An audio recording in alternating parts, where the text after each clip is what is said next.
Greetings. My name is Tina Sursted, and I'm proud to be a part of the League of Women Voters Dakota County. Welcome to the Candidate Forum. Please let me introduce our moderator and my colleague, Thana Ross. Thana is a trained moderator and a valuable member of the League. Currently, she's serving as a co-president. Thank you, Thana, for moderating our Candidate Forum. Good evening and welcome to the SD52B State Representative Candidate Forum, presented by the League of Women Voters Dakota County and the Dakota County Regional Chamber of Commerce. We extend our heartfelt thanks to the candidates for joining us tonight, and a special appreciation to Eagan Community TV for recording and broadcasting this event, as well as to Eagan High School for generously providing these facilities. We also acknowledge Town Square TV, who will rebroadcast this forum in their viewing area. We will also share the recording on League of Women Voters social media platforms. The Dakota County Regional Chamber of Commerce, a cornerstone of our community for 66 years, serves 9 cities and 3 townships, representing half of Dakota County's residents. The Chamber is dedicated to advancing both business and community through initiatives like this Candidate Forum. We are grateful for their collaboration with the League of Women Voters of Dakota County in hosting this event. The League of Women Voters, with a rich 114-year history, is committed to empowering voters through education, engagement, and civic participation. As a nonpartisan organization, the League neither supports nor opposes any political party or candidate. Our goal is to provide unbiased information to Minnesota voters, regardless of their political affiliations. This forum is a valuable public service, offering you the chance to hear directly from the candidates about key issues. Please note that the views expressed are those of the candidates and not League of Women Voters, Dakota County, or the Dakota County Regional Chamber of Commerce. Sponsorship of this event does not imply endorsement of any candidate. We provide complete, unedited recordings of our forums. Editing is permitted only for official media purposes, and any excerpts or edited clips must not be used for partisan or political purposes. We will begin with the candidates' opening statements, each lasting 2 minutes. They will be delivered in alphabetical order, starting with Bianca Vernig, followed by Doug Willits. Closing statements will be given in reverse alphabetical order. Candidates will have 90 seconds to answer each question, and we kindly ask that you adhere to these time limits. Our timekeeper will hold up a yellow sign to indicate you have 15 seconds remaining, and a stop sign when it's time to wrap up your response so we can proceed to the next candidate or question. Many of tonight's questions were submitted via email and reviewed by a League committee for clarity. Additional questions were developed based on community interests. Due to time constraints, we will not be able to address every question that was submitted. Thank you for your participation, and we look forward to an engaging and informative discussion. The forum will conclude in about 45 minutes to an hour. Let's begin with opening statements. The order for opening statements will be Bianca Vernig, followed by Doug Willits. Thank you, candidates. Oh, go ahead. Sorry, Bianca. Hello, and thank you to the League of Women Voters and Dakota County Regional Chamber of Commerce, ETV, and Eagan High School for hosting this candidate forum. My name is Bianca Vernig. I am the DFL endorsed candidate for 52B. I won last December in a special election, and I served half of the biennium. I absolutely love this work, and I hope to serve again next session. For those of you who don't know me, I've lived in Eagan for over 20 years. I'm a wife and a mother of 3. My oldest started high school today. My middle daughter, she started middle school today, and my youngest will be in 3rd grade. He starts next week. We have a golden doodle named Una, and I love the outdoors, fishing and hunting. I'm the Director of Health and Safety for an educational service cooperative. I got my start in safety at a mom and pop electronics recycling company. From there, I worked for Minnesota OSHA and then Hennepin County. During the pandemic, I was the regional COVID coordinator for metro area schools, helping districts navigate their learning models. For the last 2 years, I oversaw a CDC COVID-19 workforce grant focused on school nurses and school mental health.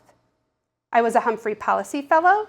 I'm a U of M grad, alumni, a former school board member in Rosemont Apple Valley, Eagan, representing this school here in 196.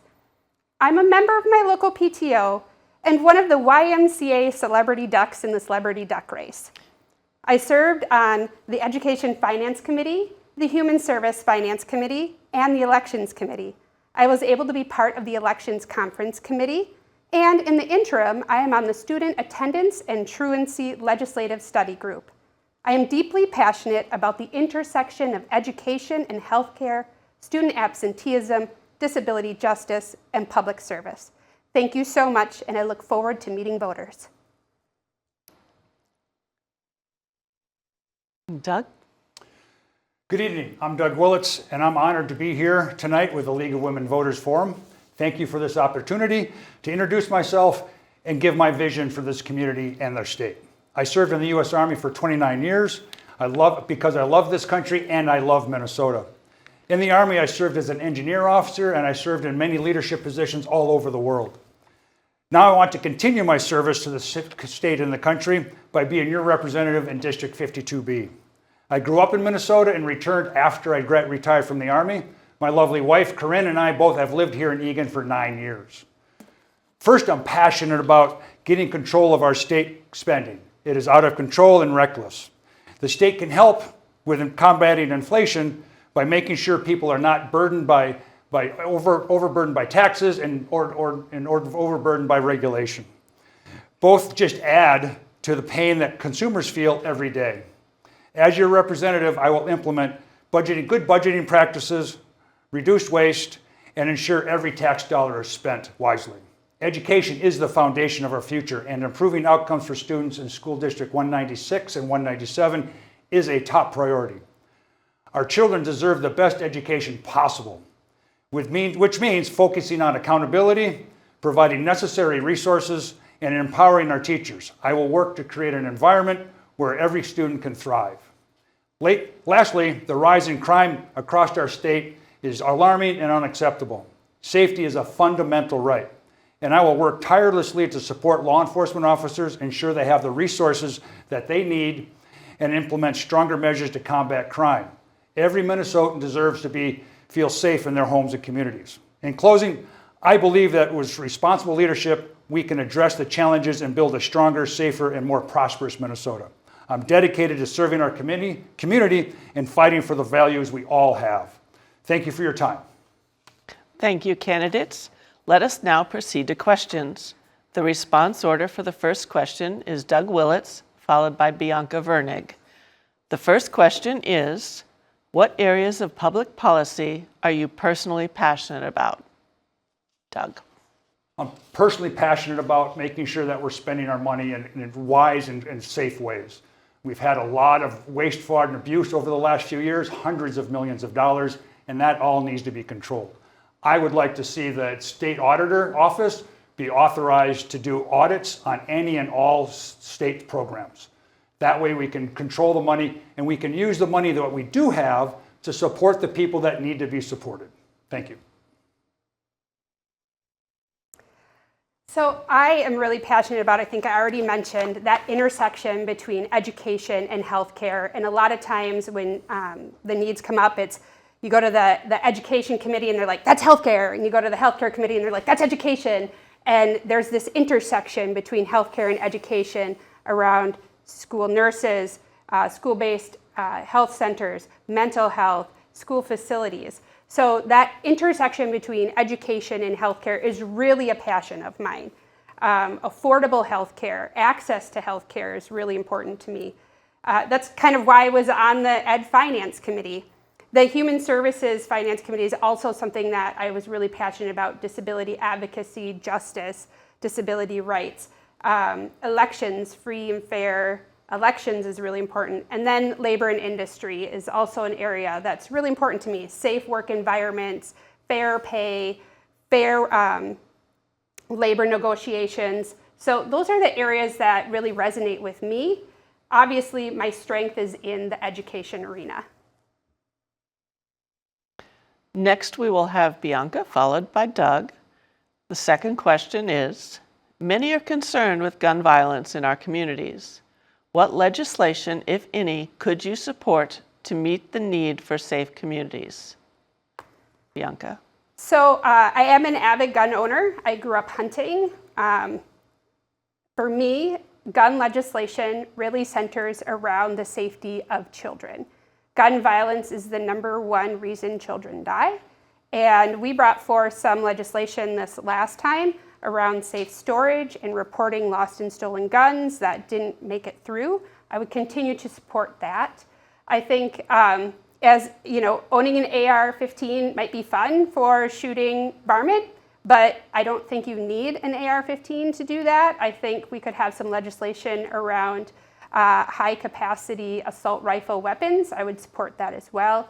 So when I think about gun legislation, I put children at the center of that decision making. I don't think that gun violence should be the #1 reason children die. I think there are things that we in the legislature could do to address that. I would really like to see us enforce the laws that we currently have on the books, actually. About 4 years ago, Roseau County actually enforced more gun laws about taking guns away from felons than Ramsey County did, or Hennepin County. And that just seems, I mean, Hennepin County is a so much bigger county than Roseau County is. We have to support the laws that we already have on the books to even see if they work. And by piling on more laws on top of that we're not going to bother to enforce, just seems to me to be a rather burdensome thing on currently law-abiding citizens. The response order for the third question is Doug, followed by Bianca. And that question is, as a member of the legislature, what measures, if any, would you support to reinforce or ensure voter confidence in our elections? Doug. Once again, we need to enforce the laws that we currently have on the books. We need to make sure our voter rolls are clean and that only citizens are voting. We ought to get all the people that are ineligible to vote off our voter rolls, all the people that have passed away, get them off the voter rolls. We need to make sure our voter rolls are clean, and that we need to make sure that the only people that are voting are citizens of the United States and citizens of Minnesota and citizens of the area that they're voting in. We have some of the best elections here. So we have really high turnout. The election integrity is really high. I do think there is one area that we could improve, and that has to do with the Campaign Finance Board as it relates to school board elections.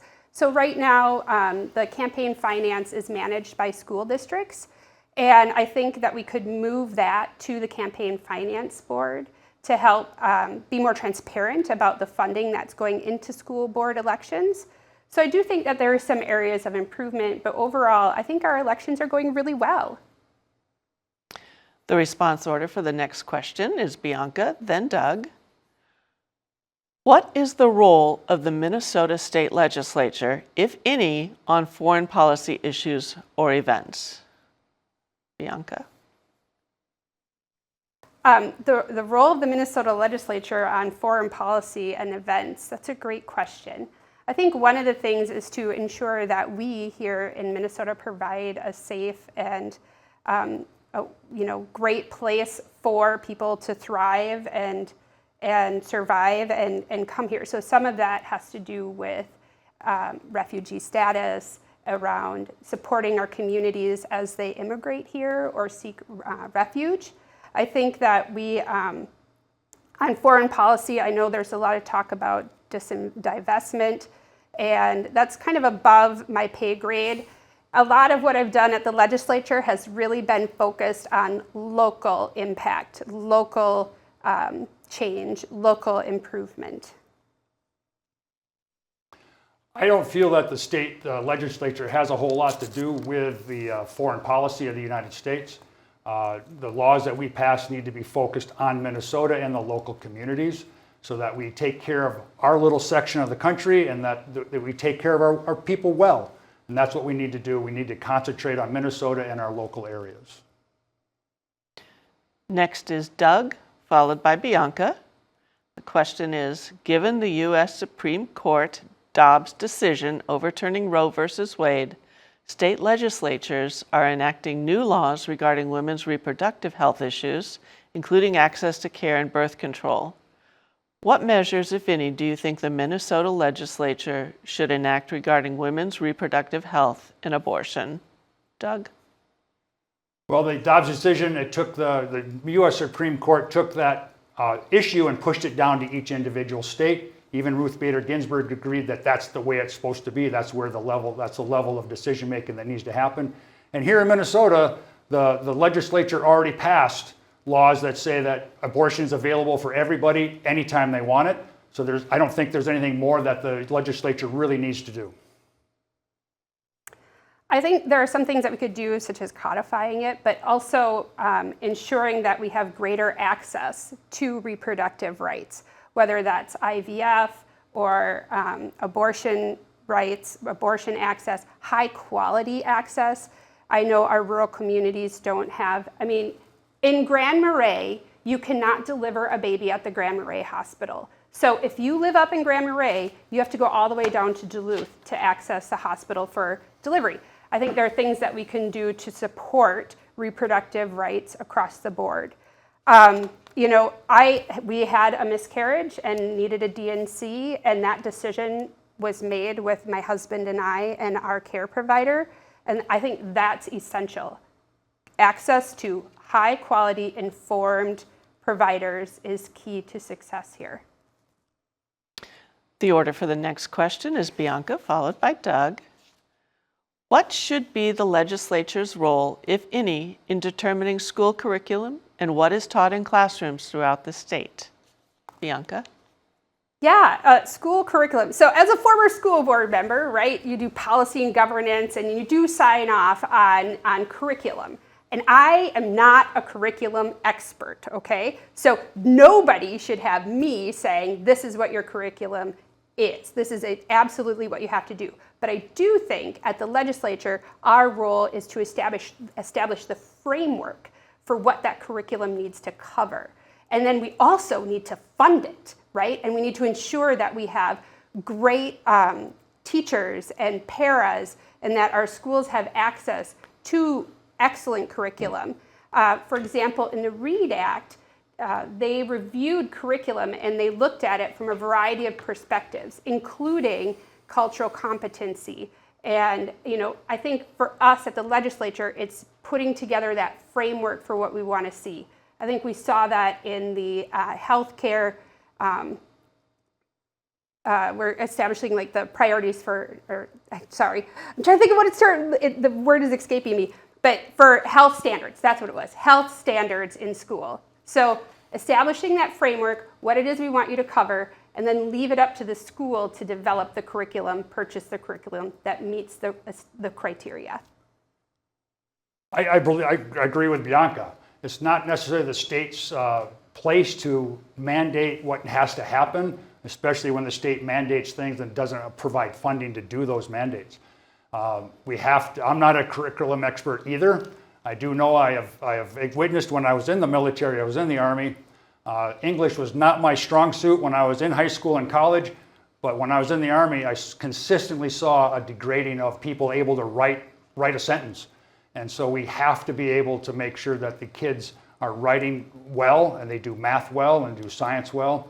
And so the state needs to provide that framework and push all the decisions that possibly can be pushed to the lowest possible level, make that decision at the school board and the school level. The response order for the next question is Doug Willits, followed by Bianca Vernig. And that question is, due to increases in state government spending in 2023, the budget forecast now shows state spending growth outpacing tax revenue growth. If the state were to encounter a budget deficit, how would you balance the state's budget? Doug? I think we would need to cut spending at the state level. We can't raise taxes. The taxes, we are the sixth highest income tax for individuals in the country, and we have the highest tax rate for corporate companies in the nation. We cannot afford to raise taxes anymore. We have to make this state viable for businesses to do business. The more businesses that we have, the broader your tax base is going to be, so that we can get the money that we can manage the state in a fair way.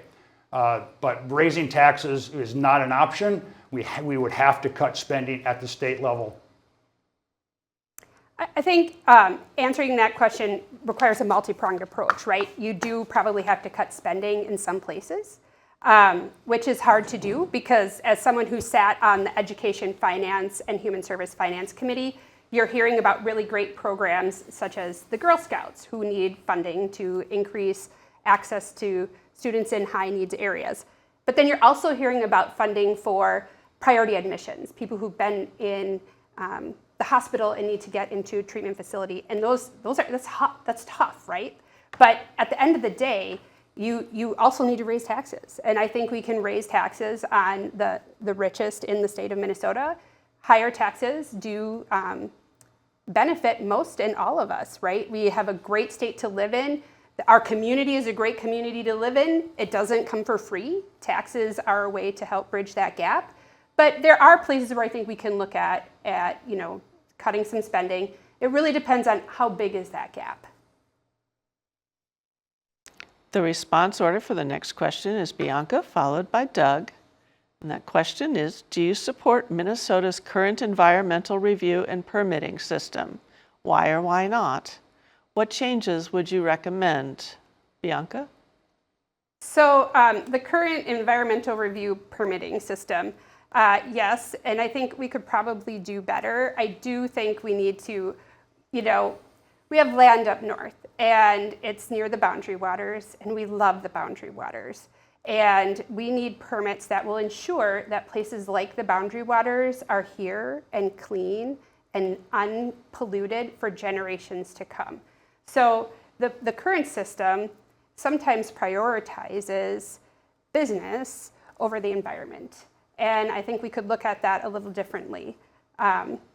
Minnesota is a great place to live. We really care about our outdoors. We need to ensure that polluters are held accountable and that for example, prove it first, right? Show us that you can do this without causing catastrophic environmental impacts. I used to be a canoe guide up in the boundary waters. I did that for when I was in college in the summertime. And I just got back from a trip about a few weeks ago when I was guiding some from guys from my church. But we have to make sure that the rules and regulations are not so burdensome that the businesses cannot do business and conduct business. The business climate needs to be changed so that we can do business, broaden the tax base, so that we can bring businesses into Minnesota to help us and our people have good jobs, be able to raise their families, be able to do the things they want to do so they can afford to go to the boundary waters and enjoy that area. It's critical that we understand that if we more burdensome the more burdensome the rules are and the regulations, that just causes the price of everything to go up and feeds inflation.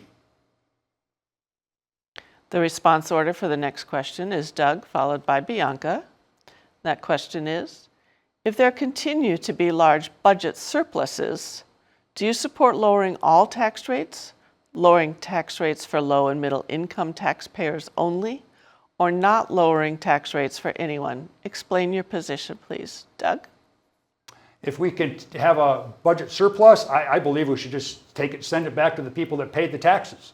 If the only choice is a tax cut, yeah, the middle class and lower tax rates, lower people with tax rates, they should get the money, or lower their taxes. If the state finds that it's continually having a surplus, that means they're taxing us too much, and they need to lower that tax rate. So I don't think we should lower the tax rate at all if there's a continued surplus. We have had historic underfundings in a lot of service spaces, including education and healthcare.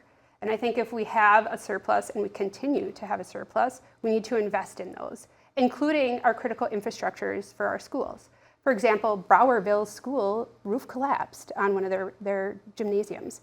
You know, we should be able to fix those. We should be able to help small communities. I think if we continue to have, you know, surpluses, there are places that we can really reinvest in what we do. So IT infrastructure is a great example. For example, a person came to testify before us and they said, listen, I have a disability, I can't use my hands.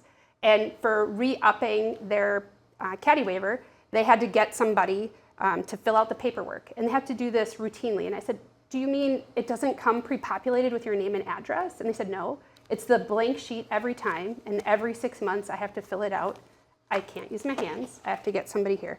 I think we can invest in things like our IT infrastructure around SSIS, CADI waivers, and things like that. And that's just one example. So there's a lot that we can do if we continue to have a surplus to make Minnesota even a greater place to live. The response order for the next question is Bianca, followed by Doug. And that question is, how would you solicit input from your constituents on issues that come before the state legislature? Bianca? Oh, I love this question. I love hearing from people in the community, whether that's Eagan, Mendota Heights. You know, I've gotten to connect with a lot of people through just door knocking. I had a lot of constituents come to the Capitol. Turns out my district is very active in emails. I think I was there the first month and we had over 800 constituent correspondence. I also go to community events and we have a newsletter. I hear from a lot of people that way. And I'm on the PTO, as I stated. Really everywhere I go in the community, I try to engage people. What do you hear? I've also reached out to a handful of small businesses, right? You know, what is your experience? What are you hearing? And then people recognize me, so whenever I see somebody there, they're like, hey, aren't you our rep? And they like to share their information. So it's been great. I mean, I really feel like I've gotten a lot of chances to engage with the constituency here. And, you know, I love that. So any way I can, call me, email me, reach out, and I'll do the same. Well, in this wonderful modern age that we live in, there's almost an infinite number of ways to get in contact with somebody. Even a phone call will work. A voice, imagine that, a phone call. But there's email and there's Facebook and all the social media things that we message in.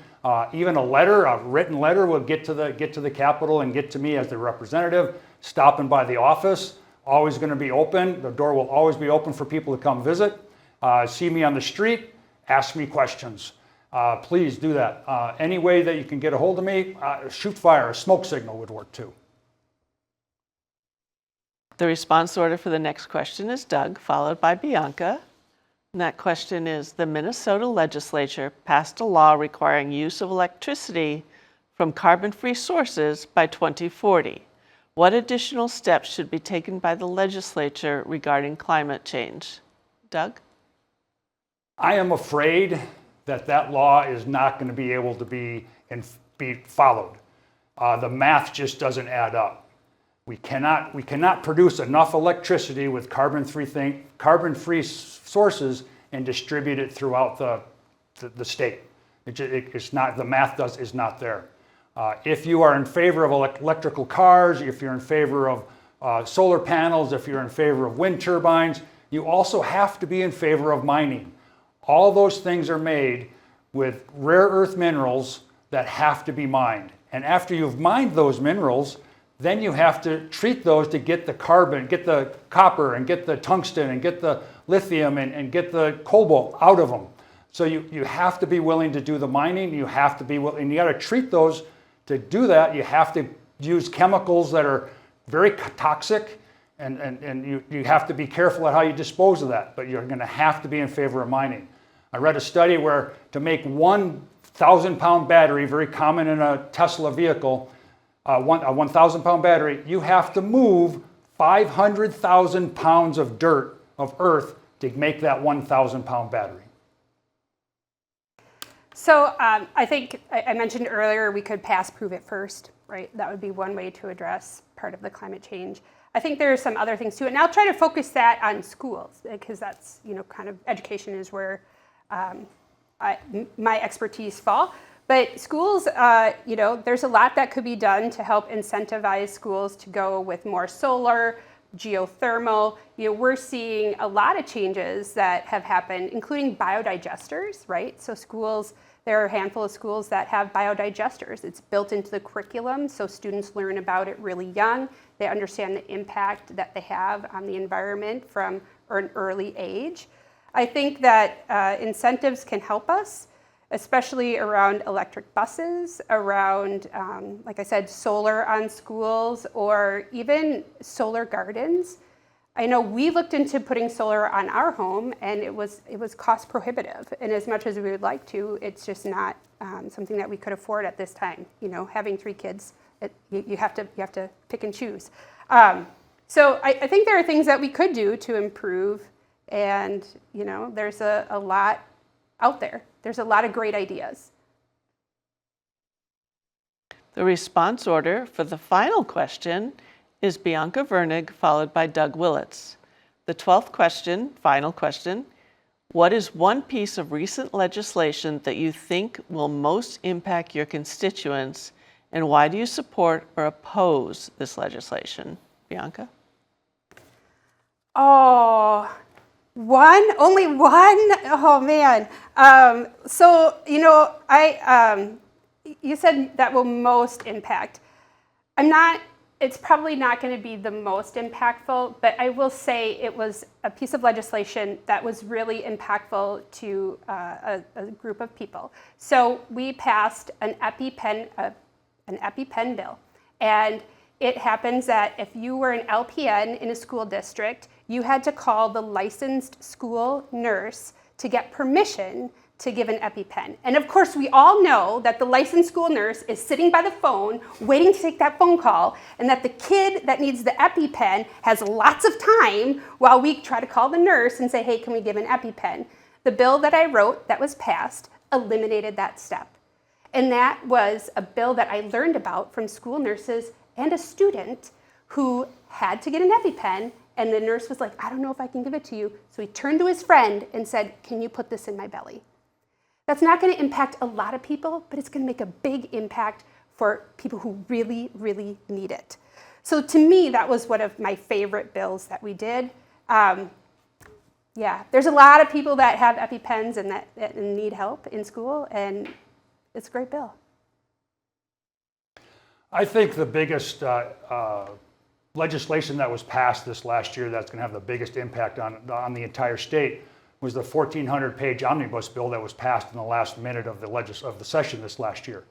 It's 1,400 pages long. That's front and back, 1,400 pages. So it's over 1,400 pages if you just print it single-spaced or single-sided. And I think that's going to have the biggest impact because, as far as I know, not a lot of people still really know what's in that bill. Nobody understands you can't read 1,400 pages in 15 minutes. It's going to have the biggest impact on us. And I think that it was wrong to pass something like that in the last minute of the legislative session. And that brings us to closing statements. Candidates will have 2 minutes. The response order is Doug Willits, followed by Bianca Vernig. Ladies and gentlemen, thank you for the opportunity to speak with you tonight, and to the League of Women Voters for doing this forum.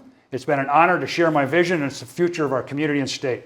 Throughout the campaign, I've been focused on 3 critical issues: financial responsibility, education, and public safety. These are not just talking points for me. These are commitments born out of my desire to see Minnesota thrive. First, we must bring fiscal discipline back to the state budget. By reducing wasteful spending and ensuring that taxpayer dollars are used wisely, we can relieve financial burden on families and create a more efficient and more effective government. Second, our children's education is paramount. We need to ensure that every student in school districts 196 and 197 have access to resources that they need. This means supporting our teachers, holding our schools accountable, and fostering an environment where growth and learning thrive. Third is public safety. It's a fundamental function of government to provide safety for its citizens. The rise of crime is unacceptable, and we must support our law enforcement by fully funding them, strengthen our criminal justice system, protect our communities, and everyone deserves to feel safe in their home and their community. I'm not just running for office, I'm running to make a tangible difference in the lives of people in our community. My years of service in the Army have prepared me to take these challenges on, and I will work tirelessly on your behalf. As we move forward, I ask for your support and your vote. Together, we can do important good sense solutions to address our state's challenges head on. I'm committed to being a representative who listens, who cares, and who fights for the best interests of all Minnesotans. Thank you once again for your time, your attention, and for your dedication to our democratic process. Let's work together to create a brighter future for Minnesota. Thank you, and have a great evening. Thank you to the League of Women Voters and the Dakota County Regional Chamber of Commerce, again, for hosting this forum. Thina, for moderating, I appreciate that. To the voters, thank you for giving me half of a session, half of a biennium. I have loved advocating for inclusive and accessible playgrounds, for disability rights, for addressing the workforce shortage in disability services in Dakota County. It's been a true honor and an absolute pleasure. Thank you for the opportunity to serve the people in 52B. I am committed to working with my partners from the school board to the city council to the county commissioners, as well as my colleagues on both sides of the aisle. I truly appreciate your support now and into the future. I want to be back in November. I ask for your vote this November 5th, and early voting starts September 20th. To learn more, go to biancavernig.com, BIANCAVIRNIG.com. Thank you so much. And that concludes our candidate forum. On behalf of the League of Women Voters Dakota County and the Dakota County Regional Chamber of Commerce, we extend our sincere gratitude to everyone who participated in tonight's forum. A special thank you goes to our candidates for their commitment to the democratic process and their willingness to serve our community. The League of Women Voters is dedicated to researching issues critical to our members and the well-being of our communities. If you're interested in learning more about our work and discovering how you can make a difference, please visit us at lwvdakotacounty.org. For additional information about voting and candidates, please check out mnvotes.org and vote411.org. Thank you again for tuning in, and don't forget to vote by November 5th.